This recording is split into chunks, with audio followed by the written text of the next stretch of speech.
Well, here we are. Here we are. This is it. This is the day that the Lord has made. It is. And so we're continuing with, of course, our developing our understanding of the character and the nature of God. Now, last week I talked about precept upon precept, line upon line. So the first scripture I want to go to today is Isaiah 28, 9 and 10. So while you're finding that, I'll go before the Lord in prayer. Dear Heavenly Father, we love you and thank you and praise you, Father God, for this day is the day that you have made, and we purpose to rejoice and be glad and celebrate in it. Yes. Because of your love and your greatness and your graciousness to us, Lord, creating an opportunity for us to become sons and daughters of God through Jesus Christ our Lord. We thank you and praise you for that, Lord, in the precious name of Jesus. Amen. Amen. So I wanted to start with this because this is the whole genesis of this series. Starting with verse 9 of Isaiah 28. Whom shall he teach knowledge? To whom shall he make to understand doctrine? Now listen very carefully to this. Them that are weaned from milk and drawn from the breasts. For precept must be upon precept, precept upon precept, line upon line, line upon line, here a little and there a little. So the whole purpose of doing this and repeating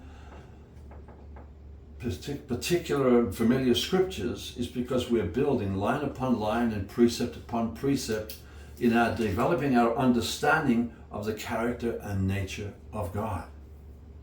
Amen? So if you remember last week we finished the teaching with our looking at the term our faith. So what was John talking about in 1 John 5:4 when he used the term our faith? Well, he was talking, of course, basically and primarily about our belief in the Father. And I, as well as you, I'm sure, believe that Father God has overcome the world through Jesus Christ. But here is what we need to see. If we flip this over, what we'll see is that it is impossible to have a functioning, unwavering persuasion in the has overcome of the finished work of Jesus apart from an accurate understanding of God's nature. So let's see if we can understand this. Because what we're saying is that someone can preach all about the finished work of Jesus, and you'll hear it with your ears. But as long as there's confusion in our hearts about the nature of God, there will always be a stumbling block in our way, and the has overcome won't become an experiential reality. Why? Because our persuasion has to be a true persuasion in the nature of God. The nature of God that is revealed to us by the words and the life of our Lord and Savior Jesus Christ, who came. He came to reveal the Father to us. Amen. So that when we are fully persuaded that Jesus and the Father are one, then we bump up against the things that come up against us. And by that I mean the things that we commonly go to Jesus on. Help me, Jesus, right? When we find ourselves stumbling on the, well, what about? It's then that we're in danger of going back to some other past way that we've interpreted God. So in essence, what we're saying is, whatever is the nature of God, that nature overcomes the world. Being the Father and the Son are one in revelation. So revelation of the one gives you revelation of the other, because they are one. Mm-hmm. Both are the absolute revelation of the qualities of the nature and the character of the Godhead. Many people throughout the world struggle, and they struggle with their vision of the Father, struggling with his character and his nature because of their relationship with their own earthly father, who is meant to be a true representation of our Heavenly Father. So at this point, if you don't mind, I'd like to share with you from my own personal experience. I haven't shared this with anyone, except my sweetie, of course. I spent the first years of my life living in terror of my earthly father, who came out of the Second World War with post-distress disorder. This condition was not appreciated or known about just after the Second World War. Consequently, my father, in times of great personal depression and repression, would beat upon his wife and children, hence our living in fear of him. But the day came. The day came when I was able to see and understand that my physical father was only the father of my physical body. Mm-hmm. That's right. He wasn't the father of my eternal spirit. No. I then came to the conclusion, joyfully, that my real father, the father of my eternal spirit, reigned in heaven. For me to come to that conclusion, I had to have the revelation from the Holy Spirit of eternal life, which is given to each and every believer who believes in the sacrifice of our Lord and Savior Jesus Christ and takes it as their own. Once that assurity was firmly established within me, within my spirit man, do you know what happened? The Heavenly Father gave me such a love for my earthly physical father that any and all scars and memories of my time together with him were erased. Excuse me.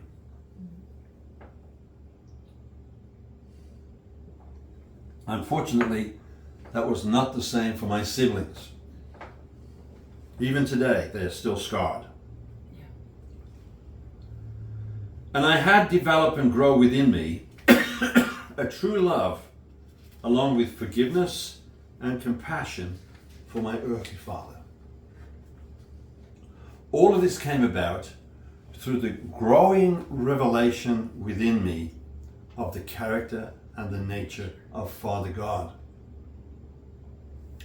And the overwhelming love that I could now see that Jesus had and has for all of mankind, regardless of nationality, regardless of color, and regardless of creed. So turn with me now, if you will, to Galatians 3rd chapter. We're going to look at verse 28. And we no longer see each other in our former state, Jew or non-Jew, rich or poor, male or female, because we are all one through our union with Jesus Christ. Now, there are people who are convinced of the finished work of Jesus, but only with an intellectual content and knowledge. like me, at the time having a pitiful relationship with my earthly father, what these folks do is that they haven't allowed the revelation coming from Jesus of the Father to penetrate. So there's a stoppage in their spiritual eyesight. As a result, they cannot make any use of the benefits of the has overcome. That's true.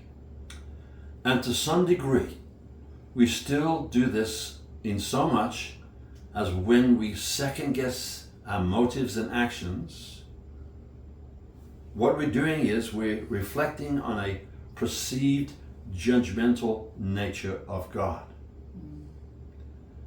Now, the thief can come in to steal, to kill, and to destroy, like he did with me just over the last week.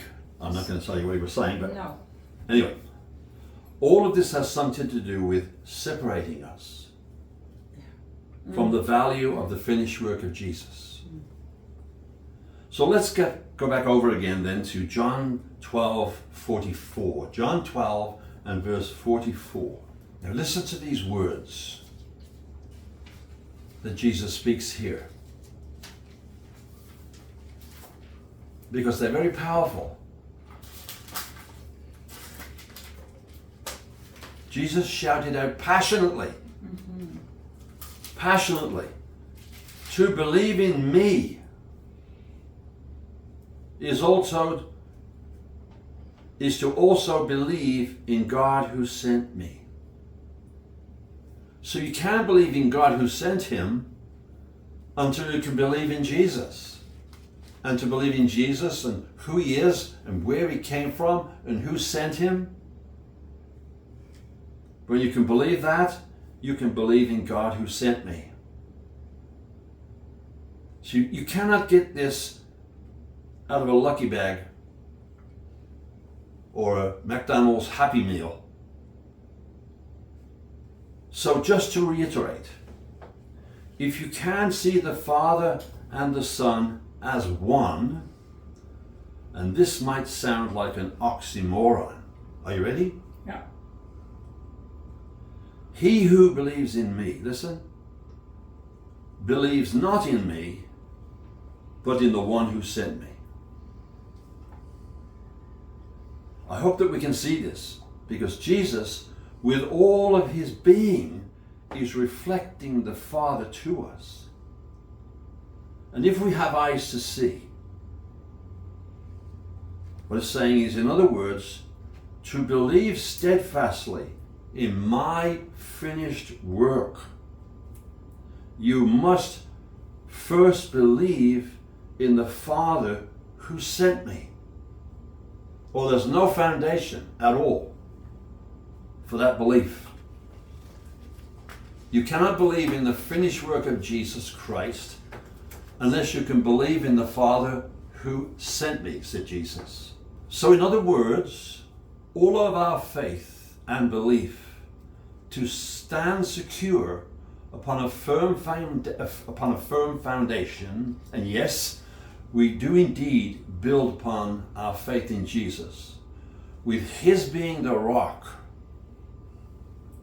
that we stand on, right? The firm foundation that we stand on. Yeah. And if I can use this metaphor, Father God is the mountain from which the rock is hewn out of. So in order then for us to be steadfast and unwavering, you see, we can have all the knowledge, we can have all the conviction, and we can have all the persuasion, but none of it will be unwavering until we realize and see the essence of Jesus' statement in John 10:30, where he highlights and tells us that he and the Father are one. Now, they haven't been presented over the centuries that way, because from time to time they're being presented as that of a split personality.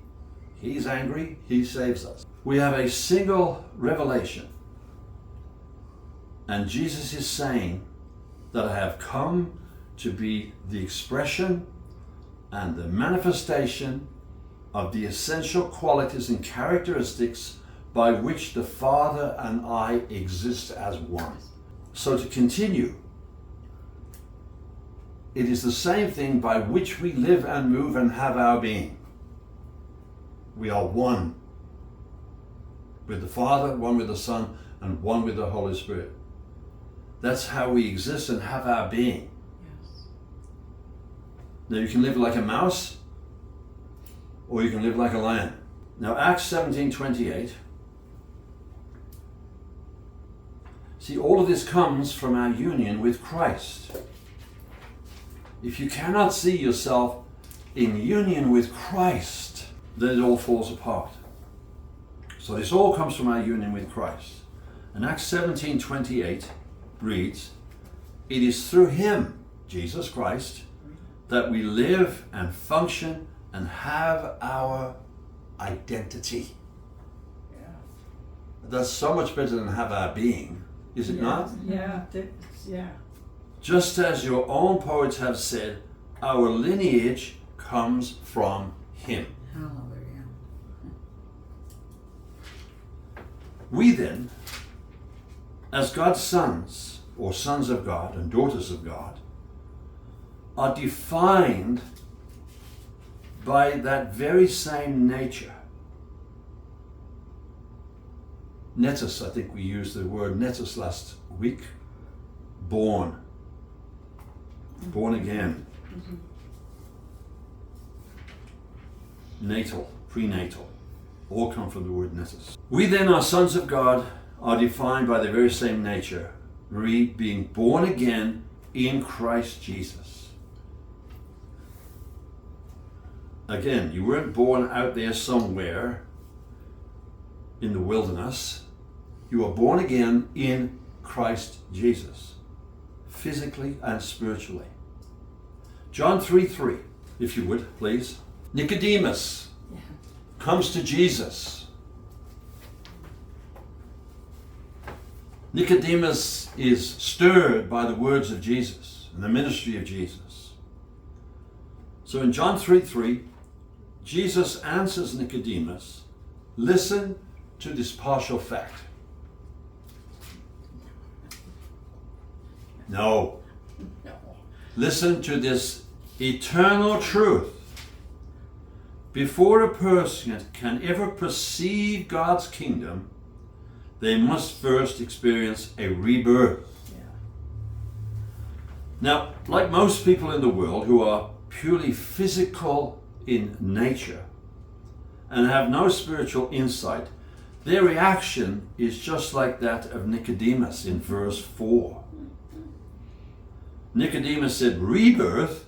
Yeah. How can a grey-haired man be reborn? It's impossible for anyone to go back into the womb a second time and be reborn.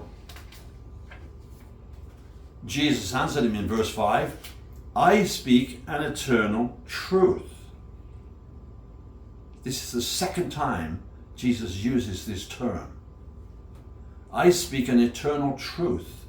Unless you are born of water and the Spirit, you will never enter God's kingdom. So we know that after his encounter with Jesus, Nicodemus got the message. And I pray that many of you listening to this message, who are in doubt, will also get the message. Yeah. So let's carry on, and we'll see that it's 1939, not 20. 19. Sorry about that. Now Nicodemus, who had once come to Jesus privately at night, accompanied Joseph, and together they carried a significant amount of myrrh and aloes to the cross. Yeah. From this we can see, from this verse, that both Nicodemus and Joseph, who came from the city of Ramah and was a secret disciple of Jesus for fear of the Jewish authorities, that both of these men cared greatly about the burial of Jesus, with them both being secret believers. So let's now turn to John 8, and verse 19. John 8 and verse 19. So can we see that there, that Jesus spoke two eternal truths to Nicodemus? Oh, the next one, yeah, John 8, 19. Nicodemus was very interested in the words of Jesus, but he was very afraid of his colleagues. So he came to see Jesus at night. And Jesus reassured him that he had to be born of the water and the Spirit before he could see the kingdom of God. Hallelujah. And both he and Joseph, who came with him, they both cared desperately about the body of Jesus and the burial of Jesus. Yes. Now, we're going back a little bit in time. We're going to John 8, 19. And this is where they asked Jesus, just who is this Father of yours? You keep going on about this Father. Just who is this Father of yours? And where is he? Jesus answered, you wouldn't ask that question if you knew who I am. Yeah. So again, you cannot know who the Father is until you know who Jesus is. Yeah. He said, if you knew who I am or my Father, for if you knew me, you would recognize my Father too. Yeah. So what this is saying and plainly describing is that those who have an inaccurate concept of the image of God really have no understanding of Jesus or what he was about or why he came. Have you given this some thought? Because I'm going to put something to you now that you may not have thought about. You see, this is a reciprocal action. Okay. There are people who just don't or won't believe in Jesus. That's right. But this, as I say, is a reciprocal action. If you'll turn with me to Matthew 10, and we look at verses 32 and 33, and you'll see just what I mean by a reciprocal action. So Jesus isn't selling false Rolexes down at the market, Yeah. carrying them around in a suitcase. This is real. So Jesus then, 10, 32 and 33, this is the reciprocal action and reaction. If you openly and publicly acknowledge me, the reciprocal action is, I will freely and openly acknowledge you before my Heavenly Father. And there's the reciprocal action too. But if you publicly deny that you know me, I will also deny you before my Heavenly Father. That's a reciprocal action. It certainly is. It's quite plain, isn't it? That those who openly deny Jesus absolutely have no idea about who he is and why he came. And Jesus is saying here that you neither know me or my Father.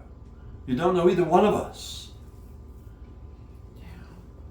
So what this highlights for us in spades is that those who have an inaccurate concept of God simply do not at this time have the capacity to understand what Jesus was about. See, lots of people think of Jesus, sitting with children on his lap, Yeah. feeding the hungry. They only see the physical. They do not see the spiritual. So they don't know who Jesus is, and they don't know who sent Jesus Yeah. and why. Yeah, they call him teacher, that's all. Yeah, that's right. Yeah. So I want you to turn with me now, if you will.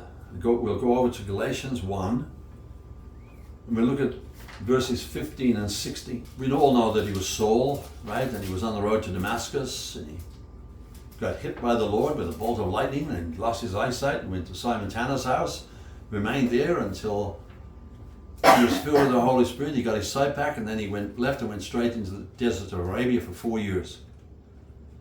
where he ascended into heaven 2 or 3 times, who knows? And he got the Pauline revelation. And he's talking about that here now.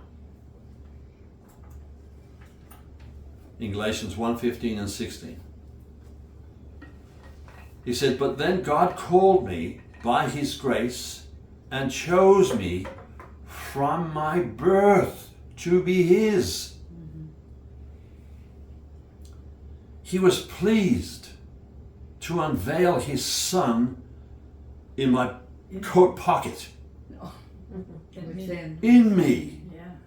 so that I would proclaim him to the peoples of the world. After I had this encounter, I kept it a secret for some time, sharing it with no one." So God called him from his birth. The devil could see the call of God upon Saul's life, and he drove him into religion. He sniffed it out. But God wasn't finished with him, was he? No. He had called him from his birth to be his. And so are we. Same with you and I. Yes.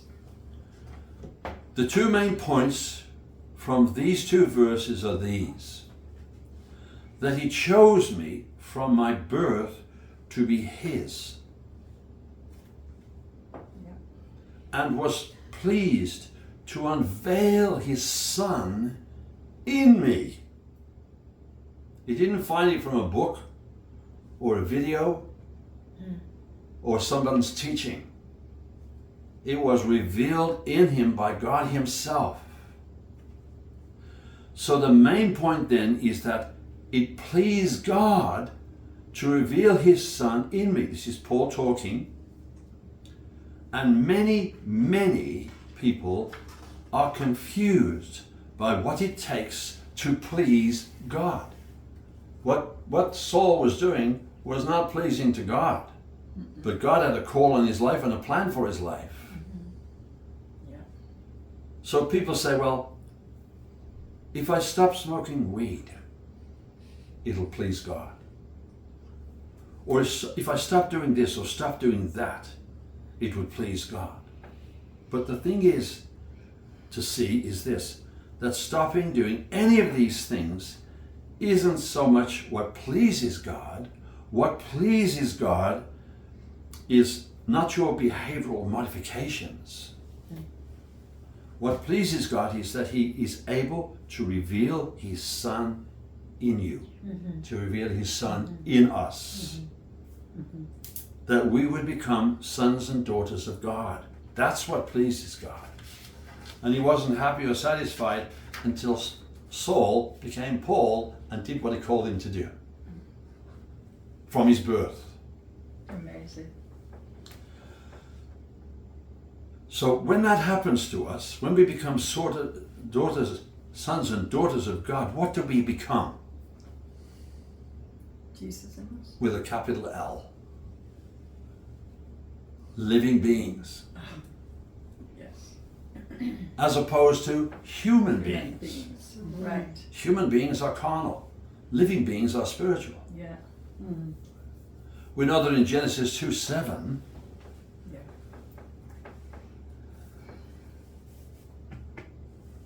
this is talking about Adam, of course. Yeah.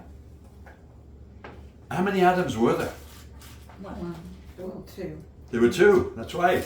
Adam the man and Adam the man with the womb. At first it was one. At first it was Yeah. 1, yes. At first it was 1, but the second one was there. It was God's There's plan. the last Then Adam. there's the last Adam. There's 3 Adams. Yeah. So in Genesis 2:7 it says, "Then the Lord God formed man from the dust of the ground and breathed into his nostrils the breath or spirit of life. Of a living. And man became a living being." Yeah. Not a human being. And a cross-reference to that, you don't have to turn there, but a cross-reference to that is 1 Corinthians 15:45, because there it tells us the same thing. So, what Paul is saying in Galatians 1:6 is that it pleased God to reveal his son Jesus in me. just as much as it pleases God to reveal his Son in us. Not to us, but in us. And remember, God is no respecter of persons. No, he's not. Romans 2:11 tells us, for God sees us without partiality. That's right. So here's a question for you. Why his Son? Why not himself? Why not it reveal himself in us? I don't think we can handle him. Because it pleased the Father to reveal himself in you after Jesus came. It was our way. Without him, it wouldn't happen. We'd have fried like a bug on a light. Melted, Yes. fried. So it pleased God the Father to reveal himself in you after you had received Jesus. So please turn back with me, if you will, to Romans 1:20. This just blows my mind as to why people are so opposed to receiving and understanding God's nature and character. You know, I said last week, I started it off last week, I keep banging on about this, developing our understanding and character of the nature of God. But as we said just at the start of this, it's upon line and precept upon precept. We can't absorb it all at once. But here it gives us a sobering thought in Romans 1:20. Opposition to truth cannot be excused on the basis of ignorance. Why? Because from the creation of the world, the invisible qualities or God's attributes, or the attributes of God's nature, have been made visible, such as his eternal power and transcendence. He has made his wonderful attributes easily perceived. For seeing the visible makes us understand the invisible. So then this leaves everyone without excuse. Now, just back up to verse 19, because in verse 19 it tells us, in reality, the truth of God is known where? Instinctively. Yeah. For God has embedded This, this knowledge inside every human heart. So what this is saying, bride of Christ, is that what may be known of God has already manifested, because God has embedded them in us. For since the creation of the world, his invisible attributes have been seen and made visible. And this is saying, if we can see it, what it's saying is that the invisible God could only be made known to a certain extent or to a certain degree. Now, stay with me, please, right? To the natural man, then, because God the Father is an invisible God, these things could not be made known about God, but they were made known to man. Things like his nature and his attributes were made visible, such as his eternal power and transcendence. But to the non-spiritual man, these things are meaningless nonsense. 1 Corinthians, please, chapter 2, 14 and 15. So where did God put these, where did God put the knowledge of himself? within. He has embedded it Yeah. within us. Yeah. So 2 Corinthians 2, verses 14 and 15. First No, Corinthians. 1 Corinthians. Someone living on an earthly human level rejects the revelations of God's Spirit, for they make no sense to him. He cannot understand the revelations of the Spirit because they are only discovered by the illumination of the Spirit. Those who live in the Spirit are able to carefully evaluate all things, and they are able and they are subject to the scrutiny of no one but God. What man needed was something more than that. Mankind needed something that spoke of relationship. And with that being said, intimacy is something that's not of mountains or trees or tsunamis or storms. Remember Elijah was hiding in the cave? Tsunamis, storms. Yeah. Okay? What man wanted was seen, or can be seen, in Matthew 3:17. He wanted to know God the Father, but he didn't know how to get there. Yeah. So the Father sent his Son, Matthew 3:17. 17. So the Father sent his Son Yes. to reveal and unfold the Father to us. But right at the beginning of Jesus' ministry, in Matthew 3:17 it says, "Then suddenly the voice of the Father shouted from the sky, saying, 'This is my Son, the beloved. My greatest delight is in him.'" How many of us? Yeah, where did you choose that first? How many of us, when we were children, desired to hear that phrase from our own fathers above all else? Very few of us did. Why was that? Well, because the intimate knowledge of the character and nature of the attributes of God were absent from mankind until Jesus. So what Paul is telling us through the scriptures is that he had that particular revelation of God. He was given to him. God revealed himself inside Paul. So he had that particular revelation of God the Father. He was given this unique understanding by the Lord God himself within the Pauline revelation, so that he could teach it, pass it on to all of humanity through his writings. Led and guided both the writer and the reader, both Paul himself and you and I, led and guided by the Holy Spirit. So let's close this week with a quote from Jesus himself. John 16:13. "But when the truth-giving Spirit comes," does he tell a lie? No, we can. No, he's the truth-giving Spirit. "He will unveil the reality of every truth within you." He won't speak on his own or of himself, but only what he hears from the Father, and he will reveal prophetically to you what is to come. So having known and received all of this,